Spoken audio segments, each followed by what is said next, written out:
외반증. 개인적으로는 신발 작게 신으면 생기는 거 아닌가요? 하이힐 제일 많죠. 하이힐. 더 진행되면 두 번째 발가락의 위치가 바뀌면서 발가락이 서로 꼬이게 됩니다. 발가락이 타고 올라가기도 하고. 유현철의 재활 툭툭.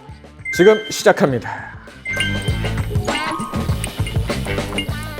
네, 이번 주에 알아볼 증상은요. 대본에는 저도 처음 들어보는 증상인데 이렇게 적혀 있거든요. 근데 제가 거짓말을 못해요. 네.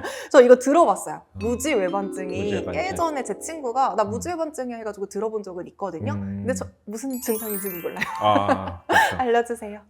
말 그대로 무지는 엄지발가락이죠. 네. 외반은 엄지발가락이 바깥으로 이렇게 빠지는 아. 그런 거를 이제 신발 신을 때 무지외반증. 아픈 그쵸. 증상 이렇게 생각하면 그래서 되겠죠. 특히 어머니들 보면 엄지발가락 이렇게 안쪽으로 이렇게 돌아가서 네. 엄지발가락 바깥쪽에 이렇게 튀어나와 있는 분들이 있죠. 음. 그런 게 이제 무지외반증이라 할 수 있죠. 무지외반증이 생기는 원인은 무엇일까요? 개인적으로는 신발 작게 신으면 생기는 거 아닌가요? 오히려 뭐 그런 경우보다는 네. 하이힐 제일 많죠. 하이힐. 우리가 이렇게 이제 뾰족구두 그렇죠. 같은. 뾰족구두 하면 이제 안에서 발은 올라가고 밑에서 부하 걸리면서 이제 발가락이 빠지는 경우가 있고요. 또 하나는 이제 평발인 경우가 많죠. 네. 발이 이제 아치가 이렇게 있어야 되는데 맞아요. 사진을 이렇게 보시면 자료 보시면 네. 발의 아치가 원래 이렇게 모양이 있어야 됩니다. 근데 그게 아치가 무너지면 평발이 되고 그러다가 더 진행되면 엄지발가락이 빠지게 되는 무지외반증이 되기도 하죠. 무지외반증이 이제 뼈가 튀어나오는 건데 이로 인한 증상이나 뭐 통증이나 이런 게 또 있을까요? 처음에는 통증을 잘 못 느낍니다. 그냥 미용상에서만 이제 느낌이 있다가 이제 네. 점점점 발가락 그 튀어나온 부분이 좀 아프게 되죠. 거기에 염증이 좀 생겨서 자꾸 아프게 되고 더 진행되면 이제 두 번째 발가락의 위치가 바뀌면서 발가락이 서로 꼬이게 됩니다. 발가락 타고 올라가 보기도 하고 네. 더 심해지면 새끼발가락까지 영향을 줘서 새끼발가락도 끝이 아프게 되고 그렇게 이제 더 나빠지는 경우가 있죠. 엄지로 시작해서 그렇죠. 새끼발가락까지 새끼발까지 이제 타고 순차적으로 올라가고. 다 영향을 줄 수 있다는 건데요. 어쨌든 통증 말씀해 주셨잖아요. 통증이 생겼다면 어느 정도 증상이 진행된 거라고 생각이 들어요. 그럼 치료는 어떻게 이루어지나요? 그래서 무지외반증은 이제 처음에 오시면 의사들이 보통은 심하지 않으면 먹는 약 아니면 그 통증 조절을 위해서 물리치료나 체외충격파 치료를 권해드리고요. 보통은. 그래도 이제 좀 더 진행된 경우, 이제 발을 잘 봐야 됩니다. 우리 무지외반증이 온 원인이 대부분 이제 아까 말씀대로 뭐 하이힐이라든지 이제 평발인데 네. 만약 평발이 있다면 발의 아치를 잡아주는 뭐 인솔 같은 걸 써볼 수도 있겠죠. 자료를 한번 보시면 요게 이제 인솔 깔창이라 제가 적어놨죠. 그래서 오른쪽 보시면 이제 요건 기성품입니다. 이제 보통 시중에 파는 건데 이런 거는 아치가 이제 크기별로 나와 있기 때문에 이런 것들을 보통 권해드리고요. 그다음 왼쪽에 있는 것들은 이제 그 발의 그 뒤에 있는 뒤꿈치를 높여주는 거.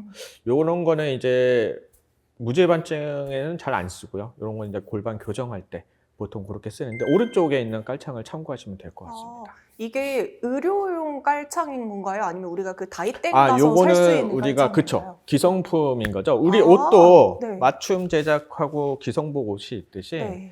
옛날에는 병원에서 저도 맞춤 깔창을 많이 썼었어요. 근데 네네. 맞춤 깔창의 단점은 일단은 좀 비용이 좀 많이 부담이 됩니다. 보통 시중에 제가 요새 알기로는 한 40만 원, 50만 원 정도 알고 있는데 근데 뭐 비용을 떠나서 이게 효과가 있다면 도움이 되겠는데 어떤 분은 처방한 대로 또 이게 잘 안 맞는 경우는 또 사서 잘 안 쓰시거든요. 주변 맞아요. 환자분들 보면 나 이거 썼는데 잘 안 맞아. 그런 경우가 제일 많아요. 근데 또 수정하려면 또 시간이 걸리고 또 업체에 맡겨야 되고. 근데 저는 이제 아이디어를 했더니 사오시면 제가 거기에 맞게 저희 병원에서 직접 제가 수정을 해드립니다. EVF 폼이나 이런 여러 가지 네. 도구를 이용해서 제가 오려서 붙여드리고 하다서 엑스레이로 뭐 확인도 해드리고 네. 그래서 좋아지는 것들을 체크해드리죠. 이게 원장님께서 치료만 잘하시는 줄 알았는데 음. 이런 서비스, 후관리 그렇죠. 이런 것도 네. 최고십니다. 별명이 맥가이버입니다. 아. 맥가이버 요새 아는지 잘 모르겠죠. 저 알아요. 맥가이버 의사. 네, 그러면 이제 무지외반증 하이힐 말씀해 주셨는데 이제 직업상 뭐 승무원분들이라던가 뭐 하이힐을 매일 많죠. 신는 분들 있잖아요. 네. 이런 분들은 또 신발을 바꿔 신기가 애매할 것 같은데 이런 음. 분들은 뭐 어떻게 해야 될까요? 그렇죠. 이게 하이힐 신으면 자꾸 이렇게 무게중심이 앞으로 가니까 발가락에 자꾸 이렇게 부하가 걸리는데 그러니까 그런 분들은 이제 사실은 뭐 단화를 좀 신을 수밖에 그쵸. 없고요. 그러니까 본인이 신경을 쓰셔야 됩니다. 그리고 발가락 운동 같은 걸 자꾸 해주셔야 되고요. 뭐 발가락 운동도 여러 가지가 있지만 뭐 수건을 이렇게 펴가지고 발가락으로 수건을 모아주는 운동. 아. 그런 것도 있고, 거꾸로 네. 또 발을 이렇게 벌리는. 네. 가위바위보 할 때 이렇게 발가락 좀 벌려주는 운동. 뭐 그런 것들도. 그러니까 구부리는 운동도 하고, 벌려주는 운동. 이렇게 자꾸 발가락 운동해 주시면 좋고요. 요새는 또 맨발 보행 또 유행하잖아요. 네. 맨발 보행도 도움이 많이 됩니다. 이제 우리가 발가락 근육까지는 막 움직이려고 생각을 안 하는데 이런 것들도 다 도움이 된다는 거 잊지 말아주시고요. 자, 무지외반증 알아봤고요. 무지외반증이 이제 발의 앞쪽에 생기는 증상이라고 한다면 발 뒤쪽 질환 중에 하나가 족저근막염이라는 거를 또 빼놓을 수가 없을 것 그쵸. 같은데요. 이건 또 어떤 증상인가요? 발바닥 통증에 이제 저기 월드스타죠. 월드스타. 네. 족저근막염. 아주 고약한 질환 중에 하나죠.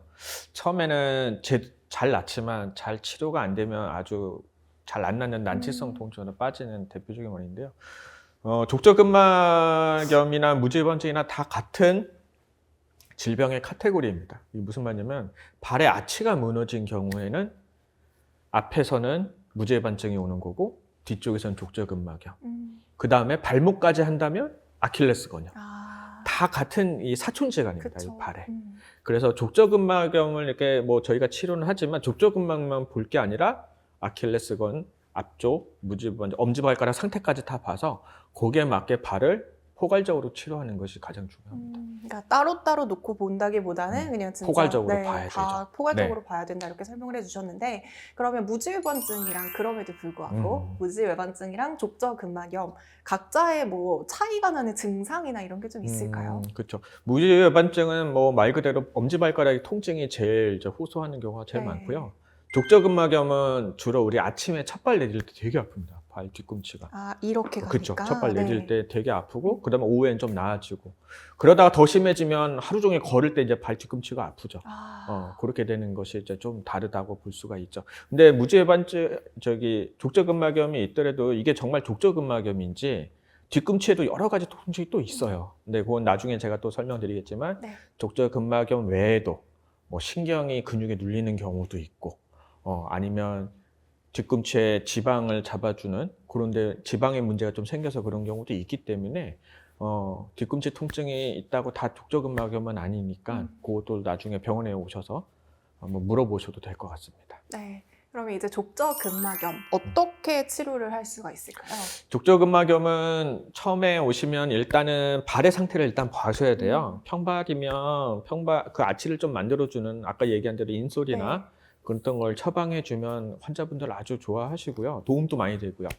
그리고 나서 이제 통증 조절은 뭐 체중격파라든지 이제 그런 치료들을 보통 합니다.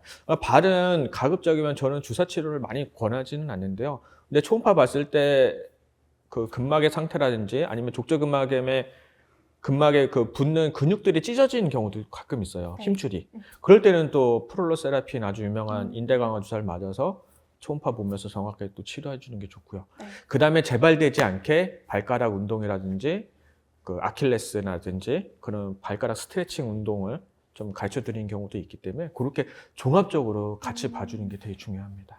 네, 그럼 말씀해주신 여러 가지 치료 방법 중에 하나 중에 이제 인솔이 있다고 했잖아요. 인솔 같은 경우에는 그래도 우리가 기성품을 사용할 수 있다고 하니까 좀 쉽게 접할 수 있는 치료 방법인 것 같은데 이제 제가 만약에 깔창을 사러 가요. 그러면 뭐 푹신한 걸 골라야 되는지 딱딱한 걸 골라야 되는지 약간 어렵단 말이죠. 어떤 깔창을 사는 게 가장 좋나요? 이제 족저근막염이 있고 좀 이렇게 아치가 좀 많이 무너져 있으면 너무 푹신한 건 도움이 안 되세요. 이게 지지가 안 되니까. 그래서 사실은 좀 딱딱한 걸 쓰는 게 교과서적으로는 맞고요. 근데 이것도 이제 환자분마다 또 다 다르세요. 너무 또 딱딱하면 그거에 또 불편함을 호소하기 때문에 물론 교과서적으로는 푹신한 것보다는 딱딱한 게 좋지만 그것도 환자분의 상태에 따라서 강도를 좀 조절해 주는 것이 중요합니다. 네, 지금 제가 이제 30대 초반이거든요. 이게 옛날 라디오 광고라고 해요. 원장님께서는 아실 수도 있을 것 같은데 뭐죠? 제가 한번 읽어볼게요. 발이 편해야 마음이 편하고 그 다음으로 올 대사는요? 저는 기억이 안 나는데요. 기억 안 나는 척 하시는 것 같아요. 발이 편해야 마음이 편하고. 네, 발이 편해야 마음이 편하고 마음이 편해야 일이 잘 된다. 혹시 들어보셨나요? 기억이 안 납니다. 모르시는 척 하는 것 같아요. 자, 아무튼 이게 광고 음악이 있었다고는 하는데 저는 그 세대가 아니라서 잘 모르겠습니다. 자, 아무튼요, 발 건강이 그만큼 중요하다라는 말씀을 좀 하고 싶은 것 같은데요. 오늘 영상 잘 참고하셔서 도움이 되시길 바라겠습니다.